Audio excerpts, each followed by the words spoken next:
I'm doing a teaching video. This video is going to be on the kneeling ab work that I teach in my level 1 Pilates classes. Now, one of the main reasons that I teach this in my level 1s versus our traditional coordination ab work on our back is one, I find that a lot of people when they first are getting into Pilates don't know how to properly use their core. So I see them pressing out when they're on their back through their abdominals versus actually engaging the abdominals and engaging that transverse abdominis to pull the abs in and up. The other reason is that I find that this particular ab series really helps people to learn how to stabilize one area of the body while working the other, and vice versa. Especially we're going to talk about shoulder stabilization and lumbo-pelvic stabilization. Now we will start with a 4-point moving from the shoulders, and then we'll go to a 4-point moving from the hips, then we'll do our 3-point moving from the shoulders. Let's go ahead and get started. We're going to go to 1 red spring if you're on the balanced body reformers. Otherwise, it's 1 full spring if you're on another reformer.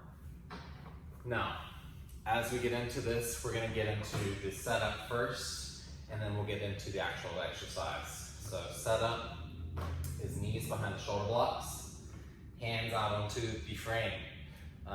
We'll always start here. The only exceptions that I give is if we are going to make it harder, then for this first one, you can move your hands forward to the shoulders. But same rules apply no matter which setup or which variation that we're going to do out of these 3 variations. So always keeping hips over the knees when we're stabilizing through the hips. And then when your hands are out here on the reformer, I want to spin the elbow so that the pit of the elbow reaches towards the top of the reformer. The point of the elbow reaches back towards the foot bar. This helps to really engage through that shoulder girdle and to lock the humerus up into the shoulder joint. Now, once we get our arms in position, our hips in position, if it's first timers, I'll do a little bit of shoulder protraction and shoulder retraction work just to kind of teach them that, and then just tell them to find a good middle ground, pulling those shoulder blades back and down. So for the first variation, we're going to move from the shoulders, and we're going to stabilize our hips. So I want you to think about squeezing the glutes and then pretend like you're putting on a tight pair of pants. Suck that belly in and up, engaging the abdominals. From here, we'll take a deep breath in. On the exhale, pull forward from the shoulders, bring those shoulders past the wrists, and then slow release back. Exhale, pull forward, and slow release back. Again, being mindful to keep those hips directly over the knees. And now this isn't a large movement at all. So I'll have them start and do a few reps here, and then give them the option. Again, if you want to make it harder, you can move the hands forward to the shoulders. It's the only time that we'll do hands forward to the shoulders. Again, same rules apply. Pit of the elbow forward, point of the elbow back, keep the hips over the knees, and this gives you a little bit greater range of motion.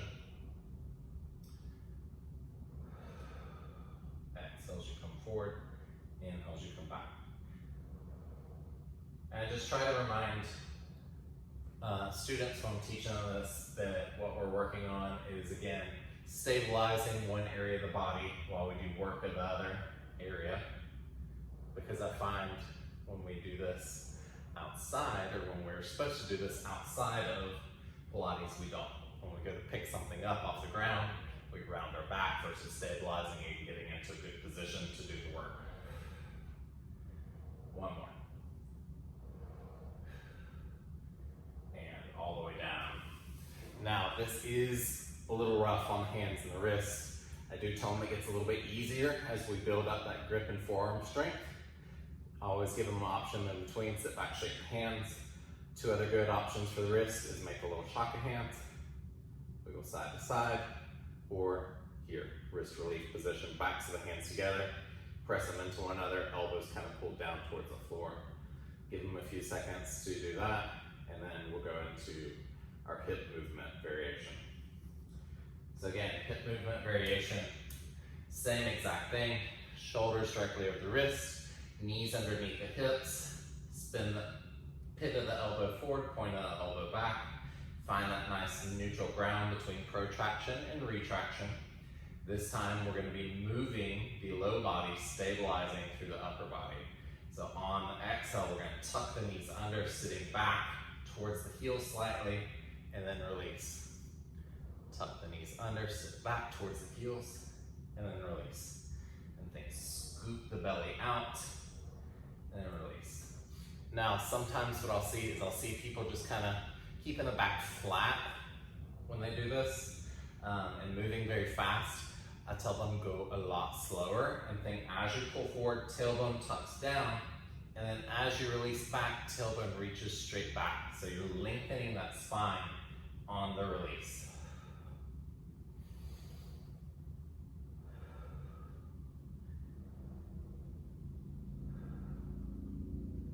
And good. We'll release all the way back. Again, you can sit back, give the hands a little shake out, whatever feels best for you, whatever variation.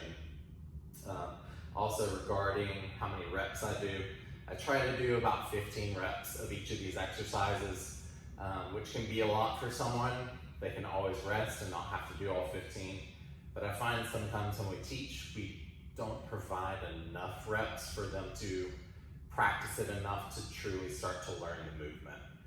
So I feel like 15 is a good number. Also, if I'm teaching and have more than 3 people, it gives me plenty of time to walk around and watch everyone working. All right, so the last variation I teach in the level 1 class, we've just done 4-point movement from the shoulders, 4-point from the hips. We're about to go 3-point from the shoulders, working into our obliques here. So for this one, we'll take both hands over to one side. Now, the main thing is the shoulder on the side that you're going to be twisting. So I'm going to be twisting to the left here. This shoulder stacks over my wrist. The right hand is going to reach a little further out. Now thumbs can be on the same side, which is what I prefer, or thumbs can be on the opposite side. It does not matter. The only thing that I want to watch for is bending of the elbows. So tell them to keep those arms nice and locked out. Again, we're keeping the hips directly over the knees. Tighten the abs, a little squeeze the glutes, and then nice and slow. Exhale, pull forward, look around your hip towards the foot bar, and as you release, look back down to your hands. Exhale, pull forward, look around your hip to the foot bar, and then release and look to the hands.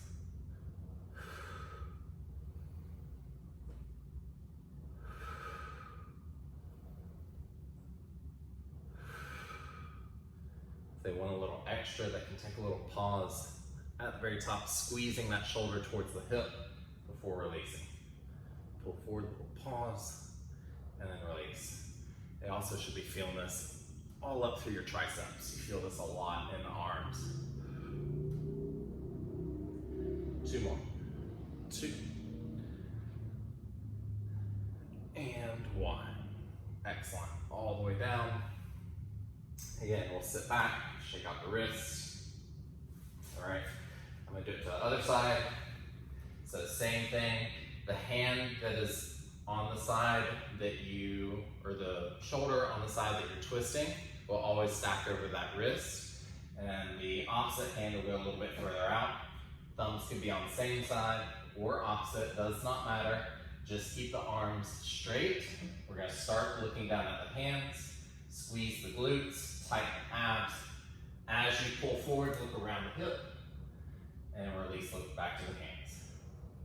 Pull forward, look around the hip, and release, look to the hands.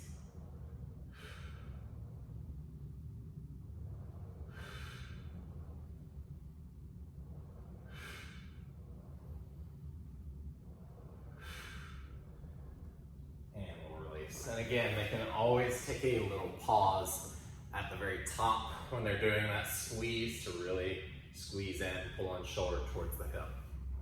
But that is it for the kneeling ab series that I teach in my class. Again, I find that it is easier on people's low backs. It helps people learn how to properly engage their abdominals. It teaches good stabilization of one area of the body while we do work in the other area of the body, and just generally helps with coordination. I hope that helps. If you have any questions, please leave them in the comments below, and don't forget to hit that like button. Thank you.